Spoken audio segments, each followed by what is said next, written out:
Hello बच्चों, कैसे हैं आप लोग। आशा करता हूं कि आप लोग अच्छे होंगे। हमने शुरू किया है एनसीईआरटी 11th फिज़िक्स से एग्जाम्पलर के प्रॉब्लम्स को सॉल्व करना, जिसमें हमने चूज़ किया motion in a straight line पहले। ठीक है, तो motion in a straight line में जो चैप्टर आप 3 देखेंगे, मतलब चैप्टर 3 में motion in a straight line है, जिसमें हमने पहला वाला जो क्वेश्चन है उसको हमने कर दिया है। दूसरे क्वेश्चन पे हम लोग डिस्कस करने की कोशिश करते हैं। दूसरा क्वेश्चन क्या कह रहा है बताइए। A lift is coming from 8th floor. कहाँ से आ रहा है लिफ्ट 8वां फ्लोर से आ रहा है floor, and just about to reach 4th floor. 8th floor से आ रहा है और कहाँ पहुँचने वाला है, 4th फ्लोर में। ठीक, taking ground floor as origin. पहले मैं यहाँ पे आपको बना दूँ, ये ग्राउंड है आपका, ये 4th फ्लोर है और यहाँ पे कहीं 8th फ्लोर है। तो लिफ्ट 8th फ्लोर से 4th फ्लोर की तरफ आ रहा है। ठीक है, और क्या कहा है, taking ground floor as origin. इसको आपको ऑरिजिन लेना है, ग्राउंड फ्लोर को क्या लेना है, origin. And positive direction upwards, और ऊपर की तरफ क्या लिया गया बताइए, इधर आपका पॉजिटिव डायरेक्शन।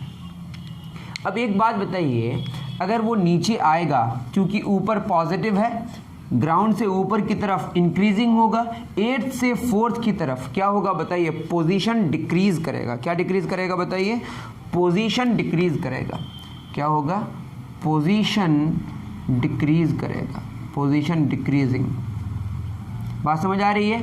8 से 4 की तरफ आएगा तो 8 से 4 की तरफ आया तो पोजीशन डिक्रीज करेगा। जब पोजीशन डिक्रीज करेगा, पोजीशन घटेगा, तो ये क्या इंप्लाई कर रहा है, डिस्प्लेसमेंट जो आएगा, डिस्प्लेसमेंट ये होगा आपका नेगेटिव। ठीक, मान लेते हैं यहाँ पे कुछ भी वैल्यू 8 ही वैल्यू है, और यहाँ पे क्या होगा +8, यहाँ +4। पोजीशंस पॉजिटिव है, x को हमने डिस्प्लेसमेंट मान लिया है। अगर x पोजीशन होगा तो पोजीशन तो पॉजिटिव है, जितने सारे पोजीशन ओरिजिन से ऊपर की तरफ है, ग्राउंड से ऊपर की तरफ है, पॉजिटिव है। लेकिन चूंकि ऊपर से नीचे की तरफ आ रहा है, दैट इज पोजीशन डिक्रीज कर रहा है। तो पोजीशन जब डिक्रीज करेगा तो चेंज इन पोजीशन क्या आएगा, नेगेटिव आएगा। दैट मीन्स डिस्प्लेसमेंट नेगेटिव आएगा। उसके बाद हम लोग जानते हैं जो वेलोसिटी है वो क्या होता है, डिस्प्लेसमेंट बटे टाइम टेकन। टाइम टेकन तो हमेशा पॉजिटिव होगा, तो होगा नेगेटिव बटे पॉजिटिव। ये क्या आ जाएगा हमारा, नेगेटिव। मैं फिर कह रहा हूँ, ग्राउंड से ऊपर की तरफ पॉजिटिव है लेकिन नीचे आ रहा है, दैट मीन्स पोजीशन डिक्रीज कर रहा है, चेंज इन पोजीशन नेगेटिव है, पोजीशंस पॉजिटिव हैं। और वेलोसिटी क्या होगा, डिस्प्लेसमेंट बटे time taken, that is negative आएगा। उसके बाद क्या होगा, जब 4th फ्लोर पहुंचने को is just about to reach 4th floor, तो जब 4th फ्लोर पहुंचने को होगा तो क्या होगा।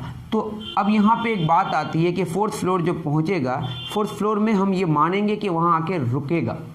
ठीक है, तो क्या होगा, जब 4th फ्लोर पहुँचने, 8 से निकला है, 4th को पहुँचने वाला है, तो उसकी स्पीड क्या होगी, डिक्रीज होगी। 4th से जस्ट पहले अगर आप सिचुएशन को देखिएगा तो वो जब रुकने को होगा तो स्पीड को डिक्रीज कराएगा, वो तभी तो रुकेगा ना। वो ऊपर से आ रहा है, अगर वो फ्रीली फॉल करता तो स्पीड बढ़ता, लेकिन 4th फ्लोर में आके रुकेगा, हमने ये एज्यूम किया। तो क्या होगा बताइए, अगर 4th फ्लोर में आके रुकेगा तो क्या होना पड़ेगा, स्पीड डिक्रीज करेगा, स्पीड डिक्रीजिंग। अब स्पीड डिक्रीज कर रहा है लेकिन नीचे आने की वजह से उसकी वेलोसिटी तो निगेटिव है ना, वेलोसिटी निगेटिव है, स्पीड डिक्रीज कर रहा है, दैट इज वेलोसिटी क्या करेगा, ये इंप्लाई कर रहा है वेलोसिटी इंक्रीज करेगा। क्या करेगा, क्यों वेलोसिटी इंक्रीज करेगा, स्पीड डिक्रीज कर रहा है। मतलब आप इसको समझने की कोशिश करें, जैसे यहाँ पे हमने मान लिया कि 15 मीटर पर सेकेंड में चल रहा था, अब ये चल रहा है मान लेते हैं 14 मीटर पर सेकंड में, 13 मीटर पर सेकंड में। स्पीड इसकी डिक्रीज कर रही है, लेकिन चूंकि निगेटिव है, वेलोसिटी लेंगे तो निगेटिव लेना पड़ेगा, तो -15 से -14 हुआ, तो क्या हुआ, बढ़ा। तो वेलोसिटी बढ़ने की वजह से चेंज इन वेलोसिटी क्या होगा, चेंज इन वेलोसिटी क्या हो जाएगा बताइए, ये आएगा आपका पॉजिटिव। स्पीड का चेंज निगेटिव आएगा लेकिन वेलोसिटी का चेंज क्या आएगा, पॉजिटिव। क्योंकि स्पीड तो हम पॉजिटिव में लेते हैं, लेकिन वेलोसिटी यहाँ पे निगेटिव में लेना पड़ेगा, क्योंकि वेलोसिटी साइन के साथ होता है। ठीक है, स्ट्रेट लाइन में तो क्या हो जाएगा, चेंज इन, तो एक्सेलरेशन क्या होता है, change in velocity, change in velocity बटे time taken. Change in velocity हमारा क्या आया, पॉजिटिव, पॉजिटिव बटे क्या होगा, पॉजिटिव, क्या आएगा, positive. That means positions positive है बट पोजीशन का चेंज, डिस्प्लेसमेंट निगेटिव है।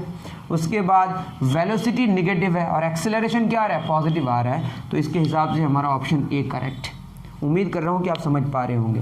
मैं फिर कह रहा हूँ, एक्स को हमने डिस्प्लेसमेंट माना है। अगर एक्स पोजीशन होगा तो पोजीशंस पॉजिटिव हैं, ठीक है, तो पोजीशन पॉजिटिव तो 3 जगह है एक्स अगर पोजीशन माने तो, और वेलोसिटी क्या है हमारा, निगेटिव है, तो वेलोसिटी निगेटिव यहाँ है और यहाँ है, और एक्सेलरेशन पॉजिटिव है, तो सी सही होगा। कब, अगर हम एक्स को पोजीशन माने, अगर एक्स को हम क्या मान लें, पोजीशन मान लें, तो क्या सही होगा, सी सही होगा। वरना अगर एक्स को डिस्प्लेसमेंट माने तो ए सही होगा। वैसे बुक के आंसर के हिसाब से ये हमने माना है कि x क्या होगा, डिस्प्लेसमेंट होगा। बात समझ आ रही है? फिर मैं एक बार रिपीट कर दे रहा हूँ, 8th फ्लोर से 4th फ्लोर की तरफ आ रहा है, ऑरिजिन हम किसको माने, ग्राउंड को, ऊपर की तरफ हमने क्या माना है, पॉजिटिव, तो 8th से 4th की तरफ आ रहा है, तो पोजीशंस तो पॉजिटिव हैं but change in position negative है, दैट मीन्स डिस्प्लेसमेंट निगेटिव है, मतलब वेलोसिटी निगेटिव है, ठीक। लेकिन जब 4th फ्लोर पहुँचने को होगा तो उसकी स्पीड क्या होगी, डिक्रीज होगी, और चूंकि वेलोसिटीज निगेटिव है तो वेलोसिटी क्या होगी, स्पीड डिक्रीज हो रही है और वेलोसिटी इंक्रीज कर रही है, और वेलोसिटी इंक्रीज करने का मतलब चेंज इन वेलोसिटी पॉजिटिव आएगा, मतलब एक्सेलरेशन क्या आएगा, पॉजिटिव आएगा, ठीक है। तो सारी चीज़ें मैंने यहाँ पे डिटेल समझाने की कोशिश की। उम्मीद कर रहा हूँ कि आपको ये सॉल्यूशन समझ आया होगा। मिलते हैं नेक्स्ट वीडियो में। Thank you very much.